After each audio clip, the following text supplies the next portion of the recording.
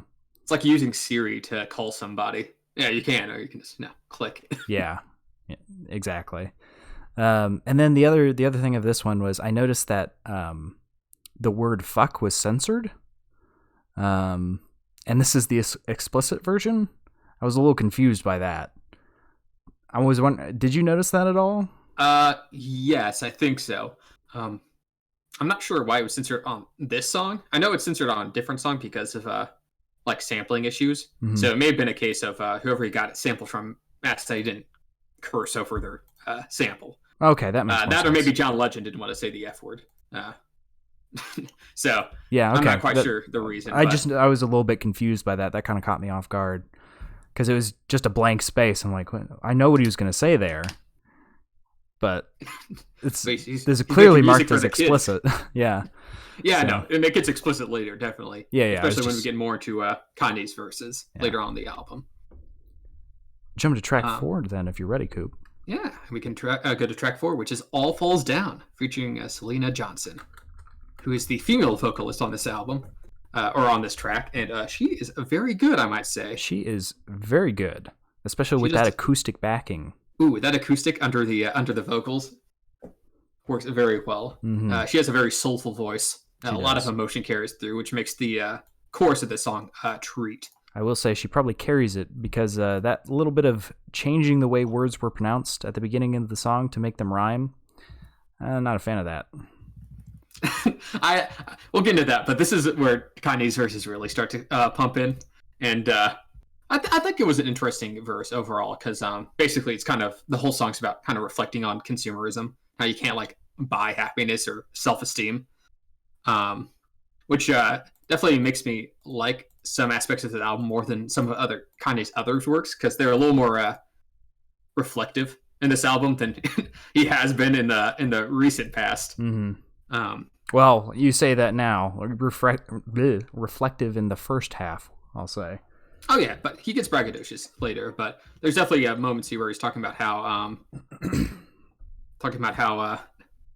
his self-esteem. He buys things to help mask his low self-esteem, which is another thing, especially with rap back in 2004. Rappers weren't really doing this kind of self-conscious stuff. It's really you have to be braggadocious or it's like weakness. Mm-hmm. So this was pretty novel for the time, and I think he has some good bars on this song as well. I mean, come on, the line "I can't afford a car, so I named her Alexis." That's funny. There's some funnier lines later. I'll say that.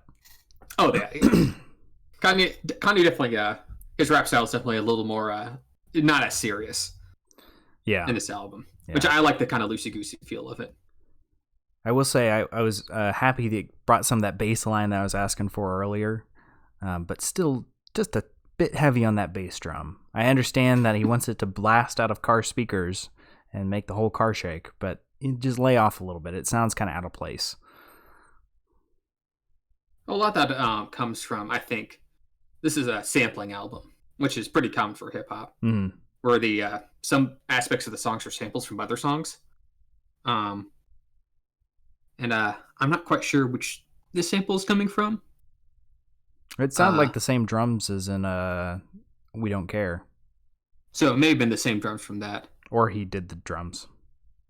Yeah, sometimes it's just production, but I think it's a pretty good song. I enjoyed it. I started noticing here that he seems to stay in a very limited vocal range. Like he doesn't vary more than a couple of notes. And especially in this one with the amazing backing with the acoustics and Selena in the background, it sounds really monotone against all that vibrant stuff. You know, it's just kind of lacklusterly layered over the top compared to everything that's going on in the background. What, Kanye's vocals? Yeah. Or his lyrics, I suppose. Vocals, yeah. I wouldn't say that. I think they've got enough character, even if he's not going all over the place with them in terms of rapping. But I think he does do it better later in the album. Yeah, I just think I recognize that he's bad at singing, but staying at the same, 5 or 6 notes throughout the entire thing, you gotta put a little bit more into it. Like that's not a song. That's talking over the top of a song, Oh, we get plenty of talking, that's for sure. God damn it, do we get plenty at of the very end of talking. this album.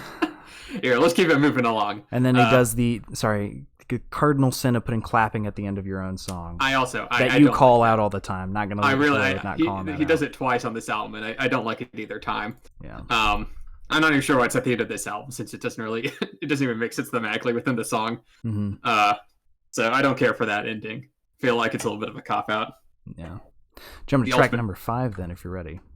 Yeah, track number 5, "I'll Fly Away," which is a sweet little gospel ditty. It's actually based on a gospel hymn back from 1929. Just like a little sung version with a piano accompaniment. Mm-hmm. And it's nice and sweet. Yeah, I really like this one.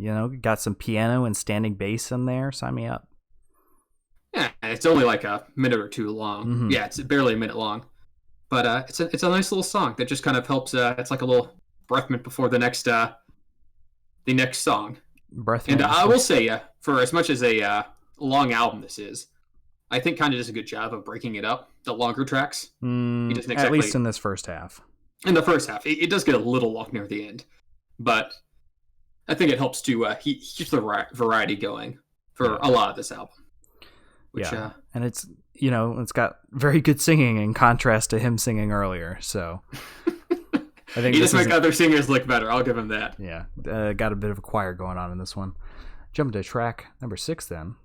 Track number 6, "Spaceship," which also has vocals from John Legend on it. John Legend turned up surprisingly a lot on this album, which I guess kind of shows that even on his first album, Kanye had those industry connections from his producer work. Mm-hmm. He definitely called them all in for his first album. I guess it paid off. Yeah. I liked the jumping between the different vocalists for this one. I'm just gonna call anybody that's in the album a vocalist, even if they're not singing. Especially the changing beat structure that they got going on in that first segment at the beginning. It kind of continues on throughout, but it really adds some variety. But again, I think I just don't like constant rap because it feels so monotone. Like they aren't really doing much. They're just staying on the same note. I think you're looking at rap from maybe not the incorrect angle, but like not the angle they're going for. It's not so much about the vocal performance, that's a big part of it. It's more of the kind of wordplay and wordsmithing of it. Kind of the actual what they're saying over how it's being said. Which personally, the 2 guest rappers that you mentioned, one's GLC and the other's Consequence. Mm-hmm. I've never been a big GLC fan, but I think Consequence goes pretty good over this. He's got the kind of the more boyish vocals in terms of rapping. Which is he the first one or the second one? He's the second one. Yeah, the second one was much better. The first one was where I was writing this segment. Yeah, GLC doesn't have as good of a vocal performance. And I don't think his raps were as good either. Yeah. Like I can respect that you're going for the wordsmithing there, but you got to keep it interesting at least. It's a song. You're playing music. If it doesn't sound good, nobody's going to listen to it. Yeah, I think Consequence has a better delivery and better lyrics as well. And Kanye actually doesn't turn up on this song, besides the first verse. Yeah. The one where about about going to the Gap and getting scratch. Which basically, I think this song was pretty much more of a metaphor for Kanye breaking out of his producer role and being free of the gravity of his expectations, was the general idea of it. I can almost hear you slapping your legs there as you go up and down. No, what? Nothing. That's the story of the song. I'm just presenting it as presented in the lyrics. You just get very, very existential whenever you talk about Kanye. Comparatively more so than talking about any other artist. Well, not necessarily existential. And there are artists I get more existential for, but we can cover them later. I already have another rap album I know we'll have to cover sometime in the future. I will say again, I'm going to be the broken record because this song's a broken record. The backing track for this one got old at 2 minutes 45. And that's when I was like, oh my God, is this song almost over? Because the rapping was good. I enjoyed that. But the backing track is just kind of moreish. There's 3 bars, and it's a 5-minute song. And there's not really any changes there at all. Yeah, this one definitely stretched a little longer than needed. I think it comes down to he had 2 guest rappers, so they both needed a full verse. And didn't really do like a beat switch up. Yeah, I'm completely fine with the rap segments. Those did not feel too long at all, other than the first one being a bit monotone. It's just the backing track does them injustice. Because there's no variation, nothing really comes in or drops out. It's just the same all the way through. Even when the singing break happens between the 2 segments, it still stays exactly the same. It's the exact same thing. No, Spaceship definitely is too little material stretched over like 6 minutes. Yeah. So I'm in agreement there. But I mean, I think the good parts, the verses, in fact, are good. But yeah, it definitely goes a little bit longer than it needs to. Yeah, especially with how prevalent that backing track is. Jumping to track number 7 then. Track number 7, Jesus Walks. So if you thought Jesus is King was Kanye's first dip into Christian rap, it was all the way back on his first album. And this was actually the single of the album. Really? Actually, yeah, pretty much the lead single of the whole thing. Wow. Which honestly, I can see why, because it's a pretty great song. Really? My first reaction was how terrible the backing track on this one was. Terrible? How's that? It's a single bar that just constantly repeats. And sure, it's got a bit more dropping in and out, a bit more variation, but it's short. And very repetitive again. I mean, yeah, but it's the backing instrumental here isn't the focus as much as Kanye's lyrics he's singing over them. True, but again, I'm a strong believer in I respect the wordsmithing and all that, but if it doesn't sound good, you're not going to listen to it. Oh, this sounds good.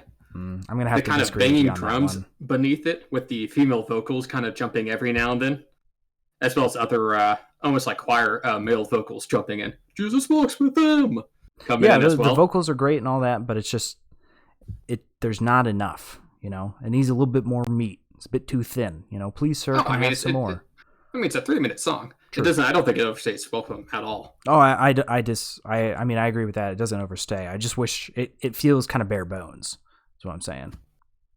I can see that in terms of the instrumental, since it's basically like a drum pad and the kind of gospel influence is going over. Mm-hmm. But I think that helps to make it stand out in terms of it being really a song about Kanye, its relationship with Jesus, and it being kind of more driving and a little more skeletal. Mm-hmm. I like how you couldn't help but laugh when you said that.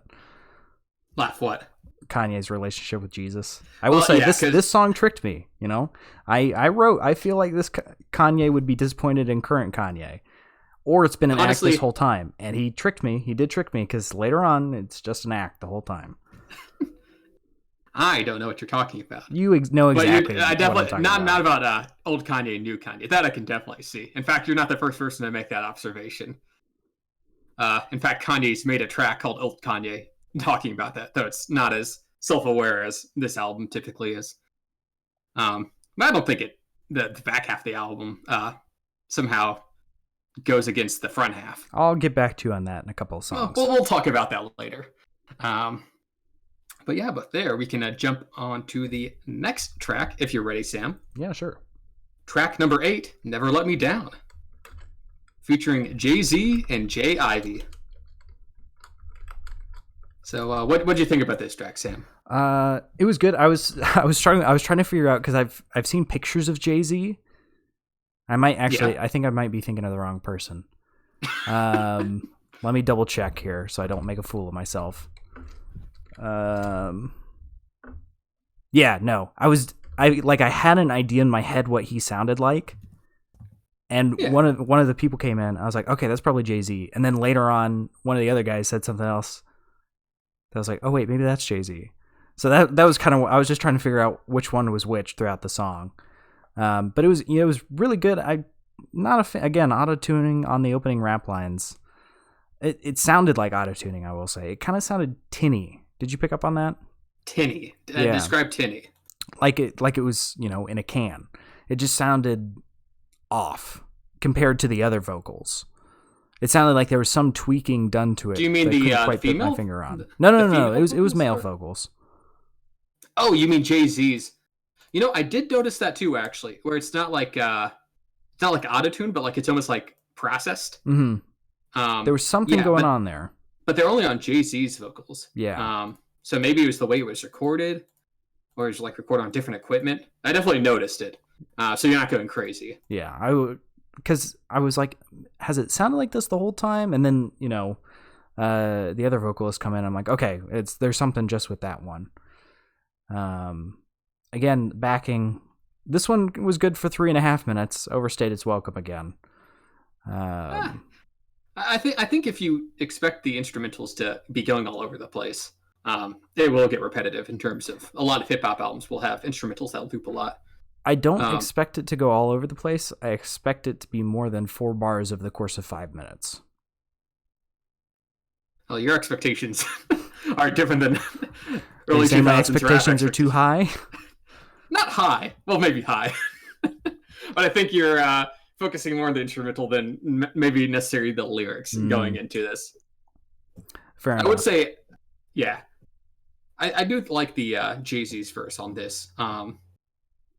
And Jay Ivy is he's got an interesting approach to the song. It's almost like he's giving a sermon. It's very it's almost more like spoken word than rapping. Yeah, I wasn't a fan of that one. I wasn't as big of a fan of it, but I guess it kind of worked for the song subject. And I'd like Kanye's verse because it's a little cute that he's thanking his family for never letting him down. And he makes a Sam's Club reference because yeah, and I was about to write Sam's Club doesn't require you to show your Sam's Club membership at the door anymore because Costco was taking away business. Really? Yep. So you only have to do it at checkout. You can go in, look around, do whatever you want. Man, 2004 was a wild time. It was. I didn't really like that tambourine bongo breakdown that was there. And I will say at this point, I was getting a little sick of Kanye because you could copy and paste his lyrics from any other song and they would not clash because he does not change key ever. Well, I mean, I think that was starting to get on my nerves. He's rapping. Okay, yeah, but rapping is still it's not just talking, You're still putting a couple of different key changes. Like he's just doing the same thing over and over again. Granted, takes a lot of effort to change those words and rhyme and all that. It's just it feels flat to me. I disagree with that one. To me, saying like the rapping's not like varied enough is like saying a book's not changing up its font enough, right? It's not so much like the styling as so much as the actual wordage being used. But I'm not that I'm disparaging what your point is because it's not like he's going all over the place with his vocal stylings either. But for me, that's something I can ignore because I like the contents of it more. I'm not a rap person. Hey, but thank you for taking this journey with me regardless, Sam. Jumping to track number 9 then. Yes, Get 'Em High, featuring Talib and Common.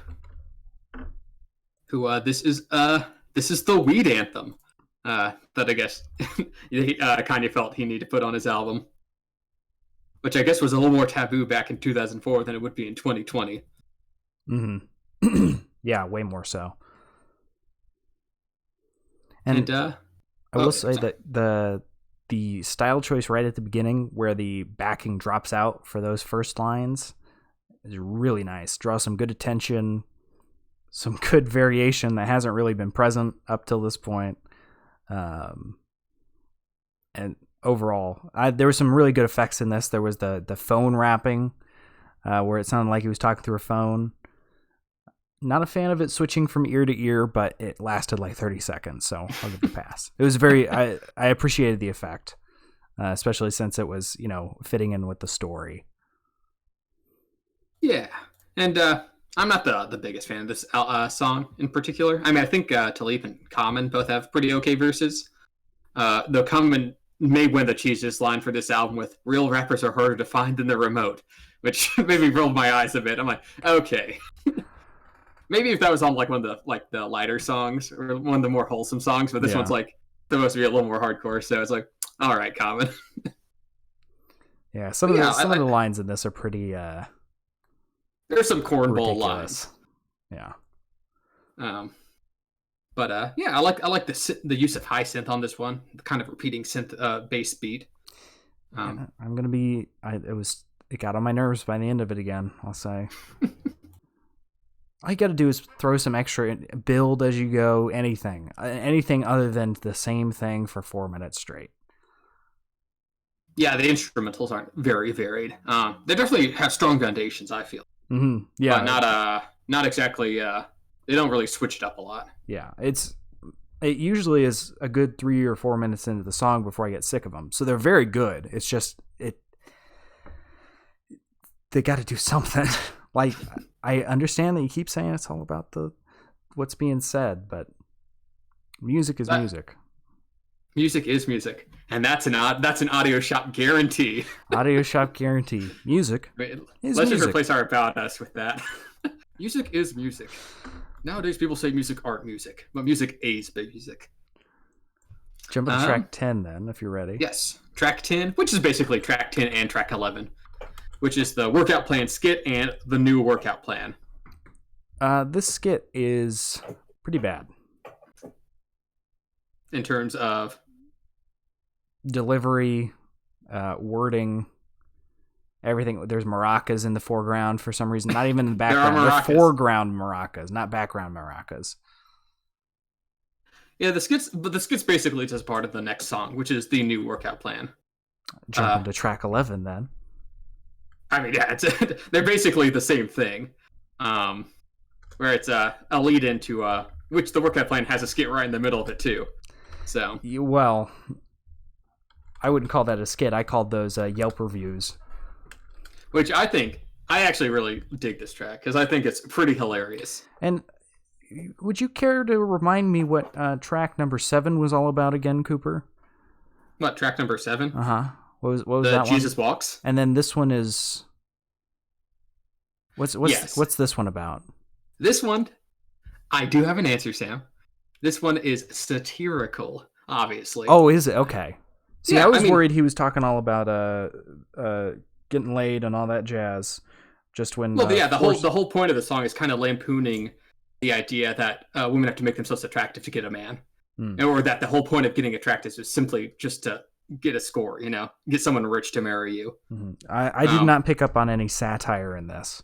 I think it's a little more clear when it's like the song literally begins with, "You can get a man with money, hell, at least a man with a car," and then in the middle there's all those kind of stereotypes, leaning very heavily into those stereotypes. That's true. They were very heavily stereotyped. And the fact that it's all like kind of framed as a workout tape. Mm-hmm. I think kind of lends it to being satirical, and Kanye's been on record saying that this is obviously a little more of a satirical take on like the sexy women get moving song. I will say I did like the last Yelp review of Tammy from Florida, who found someone who wasn't in her family. Someone outside the family. That is one of the funnier lines on the album. All right, okay, I guess I see where you're coming from now. When you frame it like that, the song's a lot less. Because if you look at it, like I can understand how you can see it as like exploitative. Mm-hmm. When you look at this song leaves a bad taste in the mouth. But when it's a little more lampooning the exploitative songs, it's a little more. it's more of a comedy than a tragedy in terms of that. Yeah. I did like when Daft Punk came in. Daft Punk? Yeah. There was that section near the end where Daft Punk came in. Oh, you mean like the vocals? Yeah. It's not really Daft Punk, but I like that addition. That's some, I'm a fan of that style. I know it's out of date, but. Oh, you mean the chanting where it's like, move your ass, go berserk? In the Daft Punk style, yeah. Yes, with the auto-tune mouth tuner thing. Yeah. And it's over like this electric guitar breakdown, Vocoder. which is pretty interesting to kind of throw into the middle of the album. Honestly, I think this album, in terms of instrumental, it kind of goes over some more interesting places. Mm-hmm. It's a little more developed. Occasionally.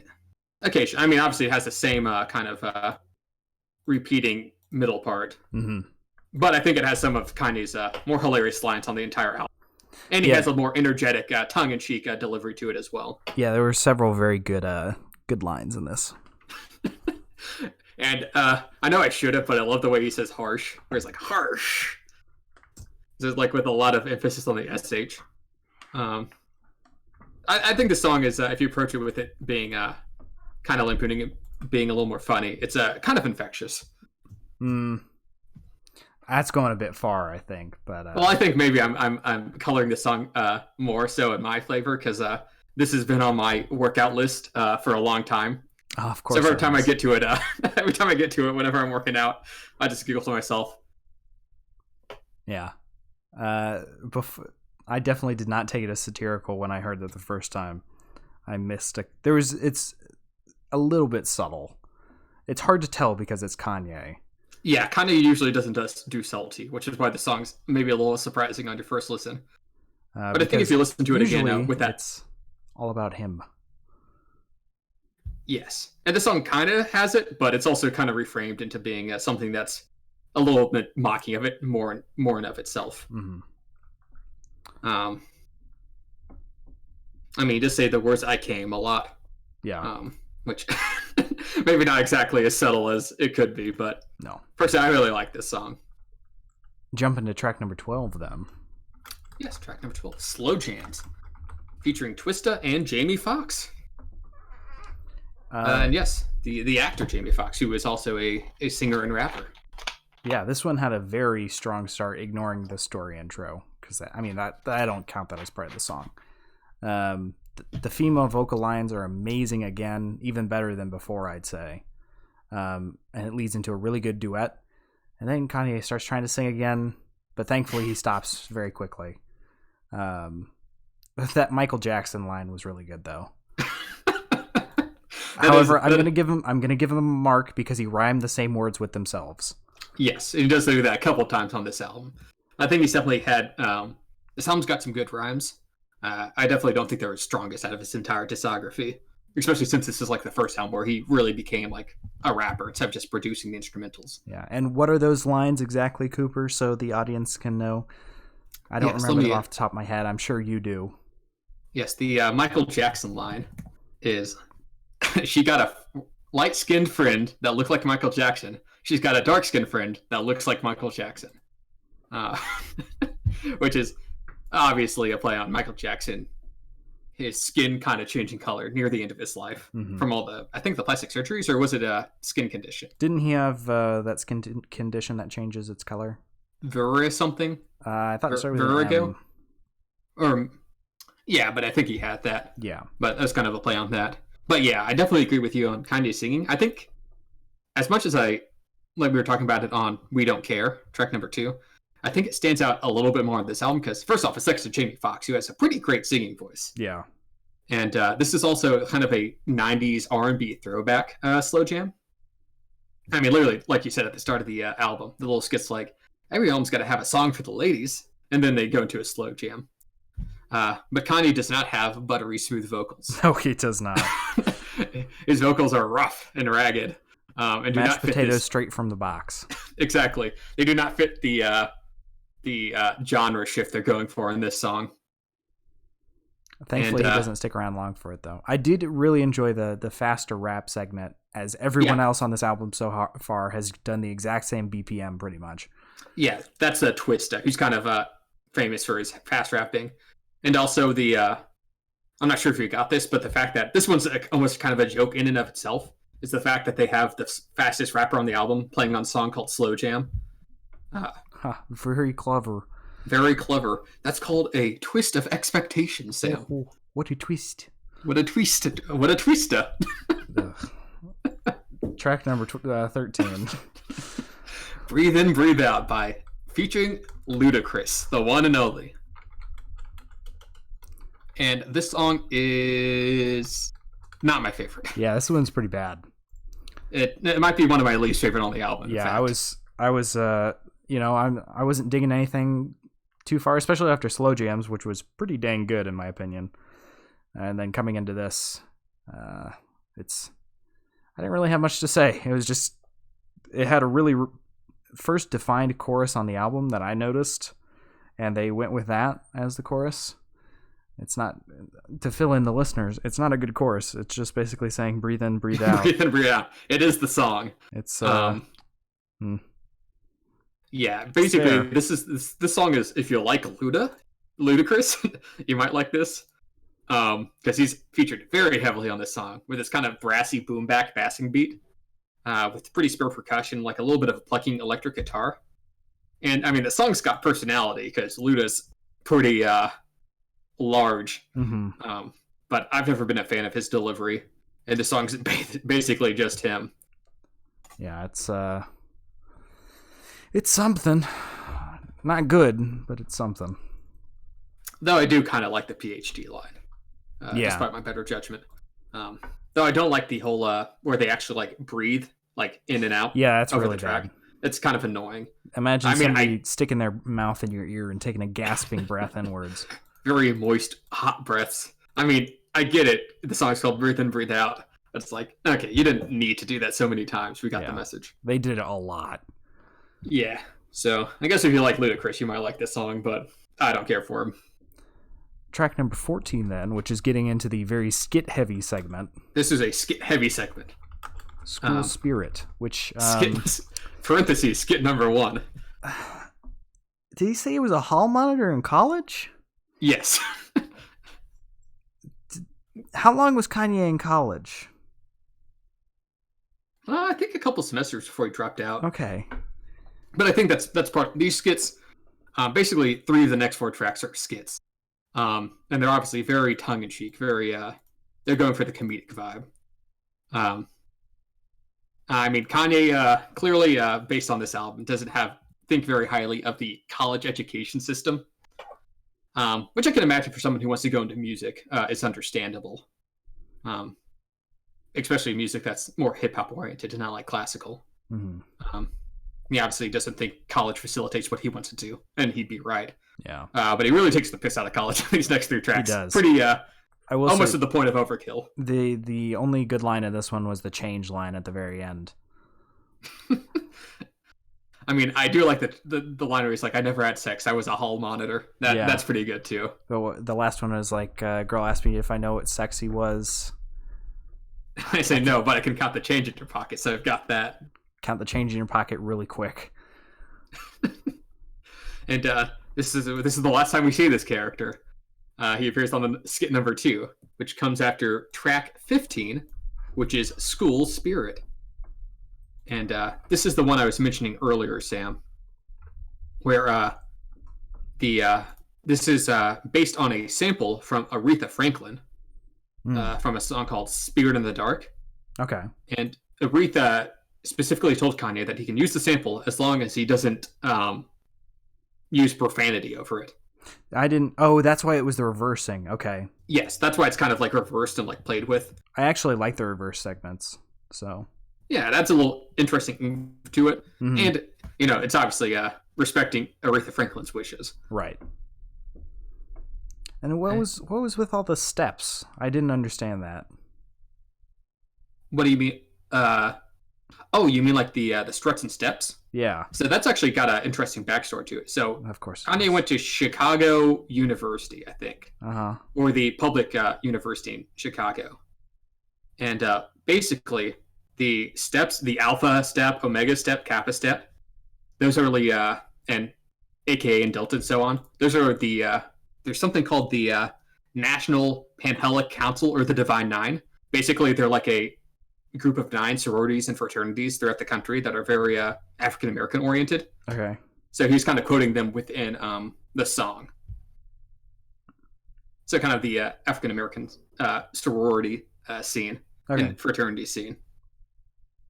That makes a bit more sense then. I mean, I figured it was something to do with that since it was all the Greek letters, but it just didn't make itself obvious.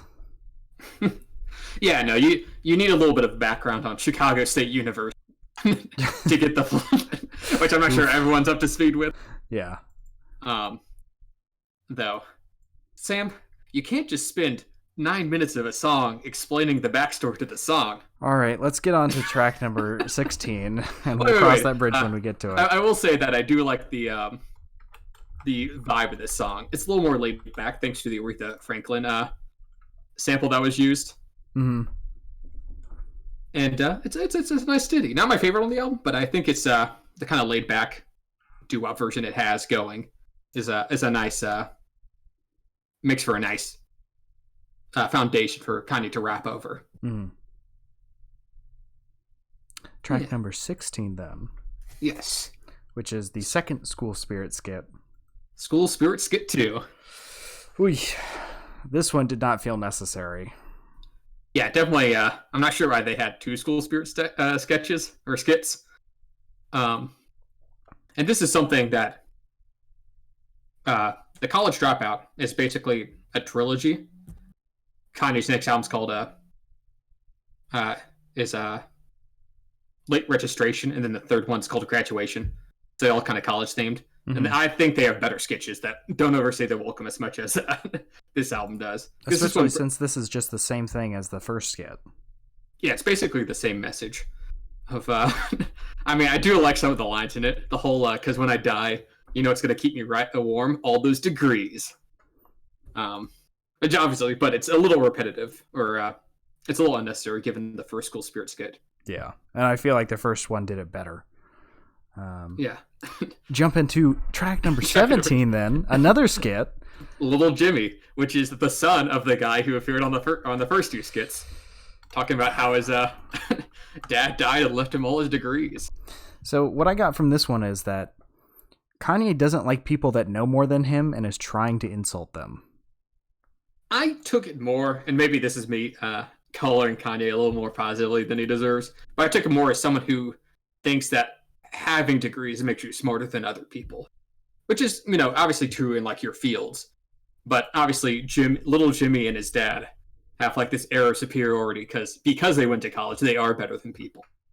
With Kanye kind of lambooning, kind of making fun of that, because at the end, you know, you'll die, your degrees don't keep you from that. I took it as Kanye, the classic narcissists don't like other narcissists.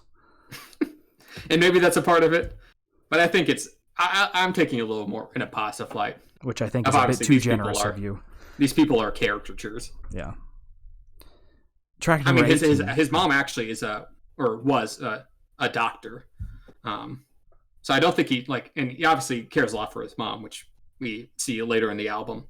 So I don't think he's like against people just because they have a degree. But I think he probably met some stuck-up people in college that he felt rather slighted by, if I had to take a guess.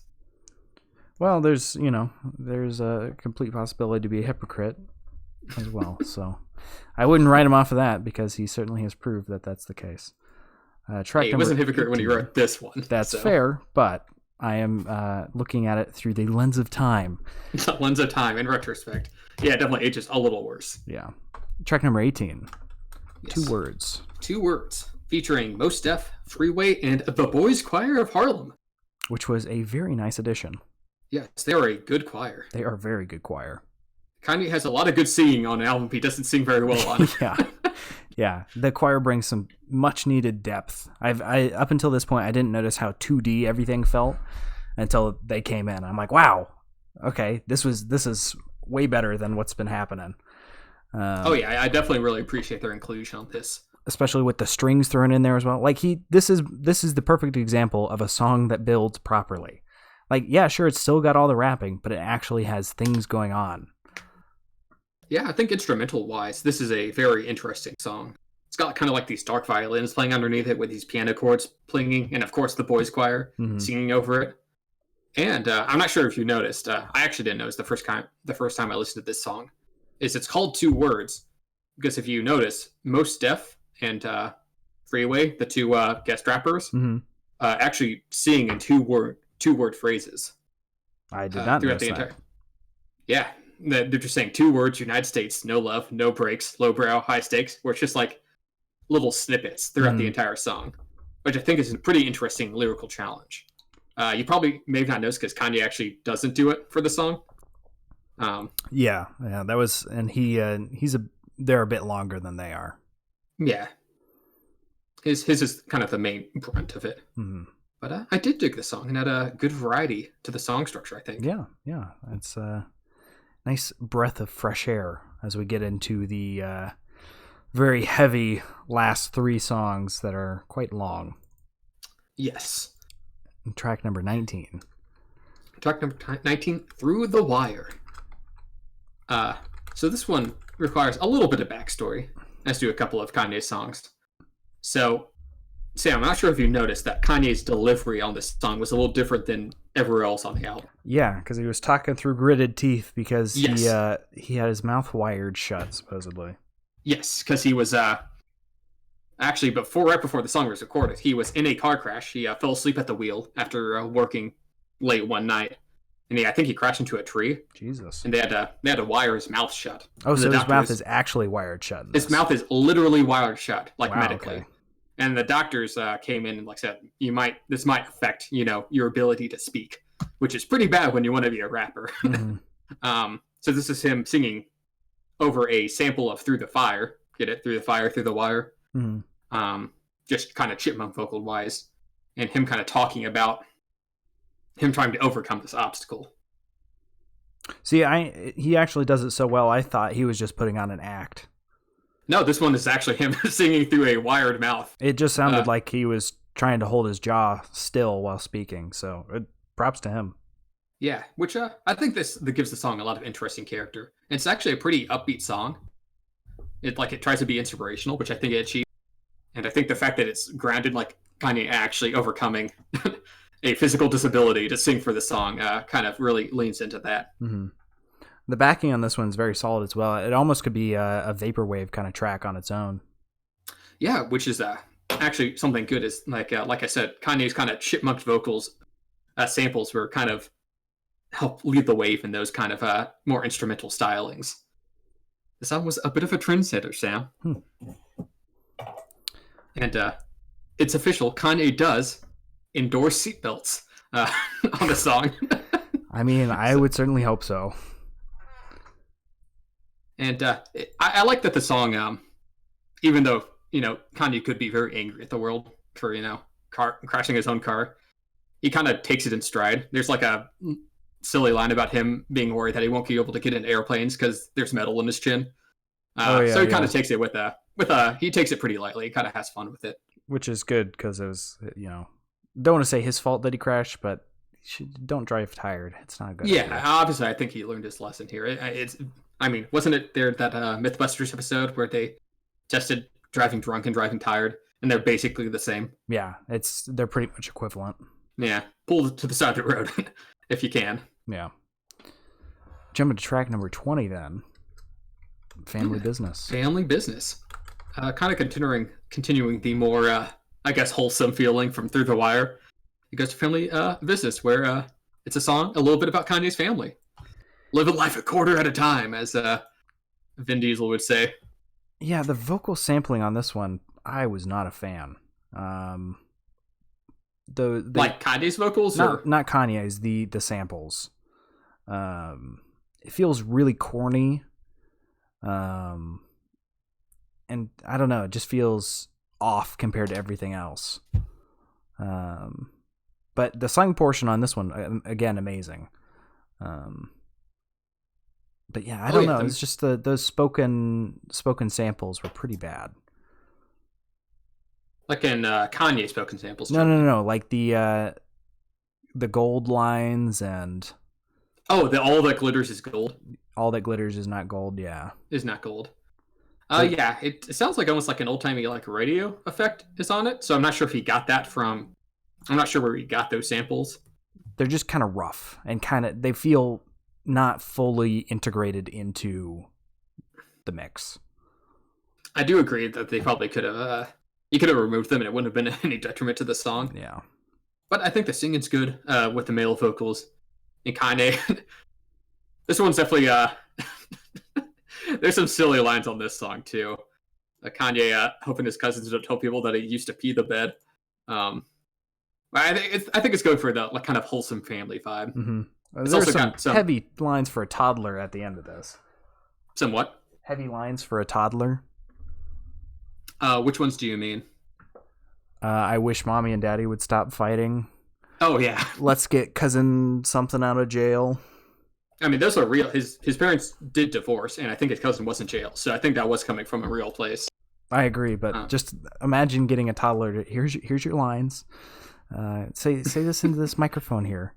Yeah, that's pretty heavy for a toddler to say, but I think it kind of adds to like the it's going for a little bit of a nostalgic vibe for it, and it makes for a pretty wholesome song. See, Kanye loves his family, Sam. I mean, wholesome is one way to take it, sure. I would not call it wholesome, but I would call it loving your family, but wholesome is not one of the words I would put in there. I will say that no matter what Kanye does, it's pretty clear that he very much cares for his family. Maybe not as much as himself, but he certainly cares for them. I don't know. I think he cares for them more than himself, even if he does have a huge ego. I mean, this is something that's consistent throughout his entire discography. He does. I think he does legitimately really love Kim Kardashian. He never stops talking about her on his later albums. And I don't know. I think that's to me that's wholesome. I'll agree with that, but this one, I don't know. This one doesn't feel wholesome to me. This one might go into a little bit into the realms of cheesy. I wouldn't say. Well, I would say corny about the sampling of the old timey vocals, but I don't know about cheesy. Yeah. Well, but what is corny and cheesy? And they sides of the same coin. All right. Yeah, no, I wouldn't want to eat something that was both corny and cheesy. Like cheese with corn in it. Oh, you never had when I was a kid, we used to get Boston Market, and you'd mix the corn with the mac and cheese. Oh, really? Is that good? Oh, it's so good. Have you ever had Boston Market before? I don't think so. Oh my god, it's amazing. I have to get it sometime. To see if I can try it. All right, let's bite the bullet. Talk about track 21. Track 21, last call. Last call. Whew. So I'm not going to call this one a song. This one, I refuse. The first 3 minutes of it is like a full song. Yeah, the first 3 minutes are a song. Which is a shame. I wish that was just separated from the rest of this. This is a 12-minute and 40-second track. It is a long track. This album does not need any padding. Why is this here, Cooper? What's the reason? Come on. The reason is because Kanye likes to talk about himself. All right, that's what I figured. And so I guess we should give a little reference for those who haven't listened to this song yet. Basically, the first 3 minutes is like a song, right? Kanye raps about himself. Raps about himself. And there's like good synth, and there's some singing on it as well. And but the back like 9 minutes of this song are basically Kanye telling his origin story. Yeah. About how he first got contacted to make this album, how he went from producer to rapper, how he fought his way to the top. And that's all good and all. But I would have preferred if he tell that creatively within his lyrics rather than literally speaking at the audience for it's just him talking over the top of the backing. Yeah. For 9 minutes. 9 minutes. Which definitely you don't need to listen to this song more than once. That might be the first part, but the back half or the back 2/5 or 4/5 are definitely not something you need to listen to multiple times because he really goes into detail. Yeah. And I mean, it does 9 minutes. He doesn't take a breath. And I mean, there is some interesting instrumentals going on underneath it. There's some sax and some. I like that occasionally. If he says he's talking on the phone, there's a phone noise, someone's kind of talking through on the other side. So it's there is some variation with it, but Lord, Uh, not enough to sustain for like 8 minutes long. You don't need to listen to this. Or at least listen to the first 3 minutes whenever Kanye listen to the first 3 minutes and then don't listen. There's no point listening to the rest. And actually, there is one line of the song that I really like during the actual song part, where someone says a lyric something along the lines of, someone says, "Oh, is that a black card?" And he goes, "Yes, but I prefer the term African American Express," which I think is pretty clever. Yeah, that's the black card was like an American Express card that's like unlimited credit or something. Mm-hmm. So that's pretty clever. I like that. And then he talks about himself for 9 minutes. So, which, while pretty egotistical, I think it also. You're not about to defend 9 minutes of speaking on the end of this album. No, I'm gonna say that at least. I think whenever you hear the lyrics of it, it definitely shows that Kanye that was a little less egotistical than he is now. Because it's like him showing doubt and whether he's going to make it. Mm-hmm. Kanye nowadays would not do that. So it's kind of a bit of a litmus test for old Kanye, new Kanye. But yeah, definitely not something he needed to end the album on. Maybe this could have been like a bonus track or like a Lucy or something. Or save it for the documentary or so. Anything. Just not here. It's a little self-congratulatory. Yeah. I mean, I guess Kanye really thought this album was going to hit off, and he was right. But pretty unnecessary, I think. Completely I think you agree, Sam. Yeah. All right. And there we go. We made it through 76 College minutes. Dropout. 76 minutes. Like I said, it'd be like an hour-long album if it wasn't for the last. Yeah, it would be just over an hour, which is still pretty long. It's a chunky album, but I think it mostly, besides some of the skits, it mostly makes up for it. So, favorite and least favorite, Cooper? Yeah, so I got a couple favorites. I'm a real big fan of the new workout plan. As I said, interesting premise, interesting instrumental. I think it's Kanye at his wittiest on this album. I also like Jesus Walks. I know you didn't care for it too much, but the kind of stripped back boom bat stylings with the gospel vocals over it I thought were interesting. And I really like Through the Wire, because I think it's got a wholesome message. It's got a very good use of that chipmunk soul sampling that Kanye loves to do on this album all over. And Kanye's delivery is pretty stellar, despite the fact that his mouth is currently being wired shut. And in terms of least favorite, I'll probably have to say Breathe In, Breathe Out. Like I said, not a big fan of Ludacris on this. Mm-hmm. He doesn't really add anything interesting to the album. And probably Last Call. Despite how much I like the first 3 minutes of the song, I never listen through it because it's too much. It's way too much. It's bad. For favorite for me, I'm going to have to say probably Slow Jams. That's the only one I would consider listening to again.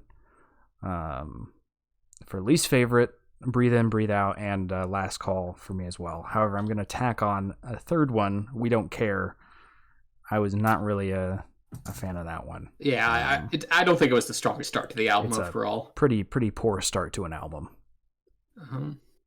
But yeah, I think looks like we were pretty much in agreement with least favorites at least. Yeah. I mean, the lows are pretty low. There's definitely some. Yeah, this album definitely has some rough corners that didn't get shaved off. That Kanye really should have as a producer. You'd think he'd know better. Getting into rating then, do you want to do the spiel this week, or do you want me to? I will give the spiel. So, basically, as you can see, we have a rating system for showroom, like new, fixer-upper, used rental, and scrapyard. So that's basically, since we're such car guys, right? We know so much about vehicles. We like to give a vehicle-themed rating system. So basically, it's your typical 1 to 5, with showroom being the tip top, right? You know, just the best on the market. This is something that's clean, it's untouchable, it's great. Gotta listen to it. It's gotta listen to it. And scrapyard is bottom of the barrel. Don't even touch this. You will have less leaving this than you did going into it. And then we might give it like a high or low if we have a little bit of wiggle room, like a high like new or low like new. And I'll start it off with a rating, and I'm going to give this probably low to medium like new, if I had to say it. I personally enjoy this album, despite all its pretty apparent flaws and what's the word? Idiosyncrasies? Is that the word? Idiosyncrasies? Yes. Like I said, there's some songs I really enjoy that have a lot of character, a good use of sampling, and some pretty clever lyrics on them. But there's also some songs that are just, or skits that just go on way too long, or Kanye sings too much on them. And frankly, they don't play to his strengths, and they could have hit the cutting floor. There's definitely enough material to have a whole album. So I think he could have cut the fat on that. Yeah. But overall, I leave this album with a more positive bent to it than a negative bent, which is why I'm giving it the like new. And I think for anyone who's a hip hop fan, it's definitely worth a listen. This kind of transitory period in the early 2000s from the more gangster style rap to something that's a little more introspective, a little more personal, a little more use of gospel and, music samples. I definitely don't think it's Kanye's strongest album, but I think it's enjoyable nonetheless. What about you, Sam? What do you think? I'm going to be about the same, but on the other side of the mirror, and I'm going to be used rental. Pretty weak. As somebody coming into it not having listened to Kanye ever before, coming into it, it has a very weak hook, poor intro skit, poor first song, does not leave good impression to begin with, and then you look and see I have 76 minutes left of this. And this is what's being presented to me. It does not make you want to continue listening to the album. There's some good things going on. Overall, not my cup of tea. And musically, not great in quite a few places. I made sure I criticized Jeff Lynne. He was focused on the vocals when we did From Out of Nowhere and needed to give some more love to the instrumentals. Kanye definitely needed to focus more on the backing for this. Because he did it right in what was it? He did it right in Slow Jams or School Spirit? I can't Through remember. The Wire. I'm looking. 2 words. So I'm looking through my notes. It might have been 2 words. What was the one with the... Oh, it was, it was the one with the choir. 2 words, yeah. He did write that. That one was... Backing was perfect. Rapping left to be desired on that one, but if he had done that same kind of style of backing, at least complexity, I think it would be more listenable. But for my taste, I don't particularly like listening to the same 4 bars of music for 5 minutes, no matter what's over top of it. So that's me. You would not like late 90s, early 2000s hip hop. No, and that's become clear as we listen to these. Well, I like to think, Sam, that we've done a little bit of 90s hip hop with Biggie Smalls, and now we did some 2000s hip hop with Kanye. I've got a 2010s hip hop album I think might win you over, but we'll review that at a later day. I don't want to spoil anything now. All right. Well, I'm already very questionable of your picking skills after you did not warn me that this was a 76-minute album, despite the fact that initially you thought we would only have 1 week. Honestly, I did forget it was that long because I forgot how long that last song is. Even without the last song, it's still a 60-minute album. Well, that's like 10 more minutes than an average album. Yeah. So, but I know we disagree on this, but I thank you for entering it with open minds. I will clip that segment at the beginning where I was talking about the scraps behind a butcher shop. I think that was pretty good. And you probably will take back that statement after you remember what I said. You're gonna hurt Kanye's feelings, Sam. He's a very sensitive man. He's not a sensitive man. I don't think he hears anything besides his own voice in his head. Definitely recently. Though, I mean, like I said, I think Kanye's got better projects than this, but I think he's also definitely got worse projects than this. Yeah. You want to jump to the spare tire then, since this is technically the end of College Dropout by Kanye West, as reviewed by Audio Shop. Yes, I would like to. Since we took a little bit of a hiatus last week, I've actually listened to quite a few albums these last 2 weeks, Sam. Really? Quite a few. So in terms of spare tires, which is our little weekly recommendations, I've got a couple. If you're into kind of folk music, something a little more upbeat and positive with a little bit of melancholy undertone. I'd really recommend Fleet Fox's Helplessness Blues. That was a delightful album. And if you're interested in more, if you're trying to get into the Latin music scene, give the album Antitropica a listen. It's a delightful Latin music album with it has something like 40 artists on it, like all doing live instrumentation in the studio. Wow. And it's a blast. I really enjoyed that album. It has some great Latin music on it, which I'm not into typically. So I really like that. And finally, I'd also like to give a shout out to Mystic Familiar by Dan Deacon. It's kind of like if Coldplay's Milo Explodo had better instrumentals and less vocals. So very, very glitzy, very sparkling pop instrumentals that go to some interesting places, a little experimental as well.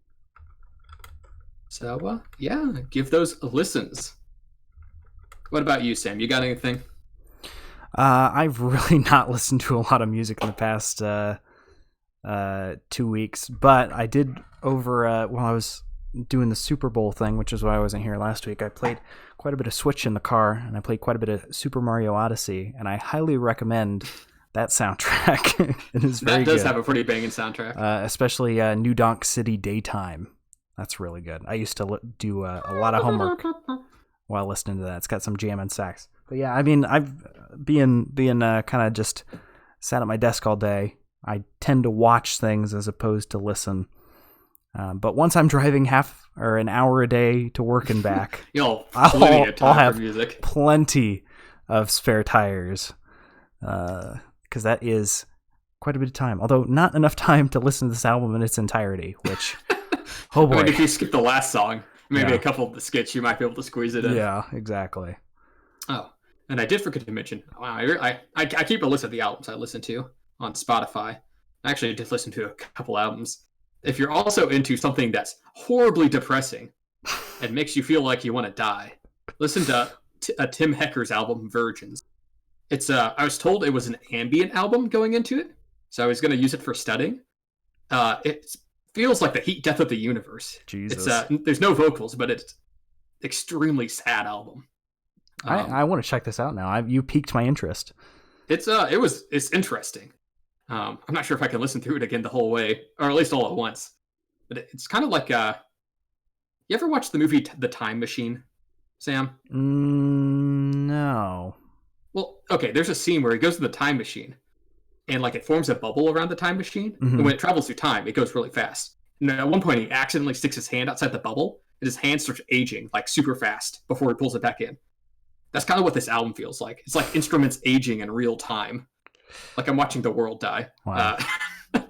So I guess if you're into that thing, give it a listen. Or just listen to the new. What piqued my interest is no vocals. I think of that. So yeah, it's a purely ambient album, which is why I listened to it in the first place. Or if you want only vocals, go into the new Green Day album, which I also listened to. Father of All. We'll have to get Matt's opinion on that at some point. I was texting him a bit about it. He seemed to think it was about middle in their discography. I mean, that's not terrible. Yeah, it's like 22 minutes long. It's a really short album. That's really short. That's even shorter than From Out of Nowhere or Alone in the Universe. Yeah, it's a super short album. And I enjoyed it. It really gets to the point. I think there's some good songs on it. So maybe we could do that one next week. Maybe we have Matt on, and it's fresh. Well, it's fresh. A new release. I'd be up for that. I like doing them when they're fresh. Right off the, it's like taking something out of the oven, right? Exactly. Do you want the week-old lasagna, or do you want the stuff that just finished cooking, came out of the oven, apartment smells great, and everybody clicks on it because it just came out? And then the week after, we'll review some 14th century Gregorian chants. Dude, I was actually balance it. I was gonna say we should do some classical or some jazz at some point, because we haven't touched those at all, and those are kind of my wheelhouse. So I'd totally be up for that. Yeah. But we can chat a little bit after this and kind of figure it out. But anyway, thank you all for listening to the Audio Shop podcast. We try and do this every week. It should be a little more frequent. Consistent. The Super Bowl was a last minute scenario where my grandmother invited me up and I couldn't say no. But we do this every week, and if you've liked what you heard, you can head over to the YouTube. I should actually put the link in the about. That'd probably be a good idea. That's fair. We're only 10 months into this thing. Yeah. Hey, I mean, we finally removed the erroneous time from the about today. So, but if you like what you hear, head over to the YouTube. All the past archives are there. We got a couple of them up on SoundCloud, but we're limited to 3 hours until I fork over $12 a month. So there's three hours of audio shop up there. They're pretty old though. And if you want to keep up to date about what we're going to be doing next, so you can, maybe if you like the sounds of it, you can listen along and then compare your opinion to ours. Cooper manages the Twitter. And what's that, Cooper? Audio Shop at Audio Shop 14. Come over. We'll give updates on what album we'll be listening to the next week. And usually it's always 8 p.m. on Easter time on Sundays, but occasionally we change it. So yeah, I'll put that up there on Twitter as well. Yeah, we used to be a bit more ambitious, and sometimes if we miss Sunday, we do it Monday, but I think we don't care enough to at this point. We just push it back. Well, Sunday's such a nice time slot. Exactly, right? Yeah. Monday, you got things going on, Yeah, I don't know about you, Sam, but I think this is a great way to end the weekend on. Mm-hmm. Sometimes I dread it, like when I sat down and saw the 76 minutes. I was like, oh man, this is going to be a long evening. But, I got to talk to you, so that's what's important. I had fun. Yeah. Well, thank you all for listening, and we will see you next weekend. Yes. Later, shoppies. See ya, shoppies. There we go. Goodbye. See ya.